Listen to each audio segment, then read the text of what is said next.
नमस्कार मित्रांनो, आजच्या व्हिडिओमध्ये आपण एक फार महत्त्वाची गोष्ट पाहत आहोत। समजा एखादी गर्भवती महिला एखाद्या कंपनीमध्ये जर नोकरी अनेक वर्षे करत असेल किंवा तिला नोकरी लागलेली असेल, समजा ती महिला जर गर्भवती असेल तर त्या महिलेला कामावर येत नाही म्हणून जर त्या कंपनी मालकानं काढून जर टाकलं तर त्या कंपनी मालकाला 3 वर्षापर्यंत तुरुंगवासाची शिक्षा होऊ शकते। मित्रांनो, एखादी महिला गर्भवती असते, तिला मुलांना जन्म देण्यासाठी काही कालावधी हा विश्रांतीसाठी लागत असतो।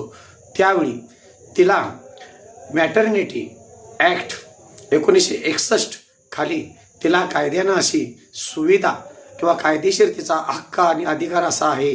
हा कायदा काय सांगतो तर मित्रांनो, एखादी जर महिला गर्भवती असेल तर तिला कंपनीनं तिच्या गर्भवती वेळेमध्ये तिला सुट्टी जाहीर केली पाहिजे। अशी सुट्टी कमीत कमी 6 महिने असू शकते।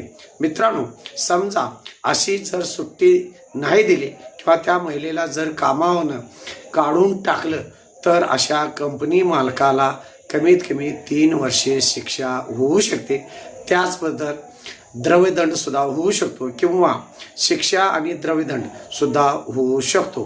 मित्रांनो, माझ्या चॅनलला सबस्क्राईब करा, लाईक करा, शेअर करा। धन्यवाद।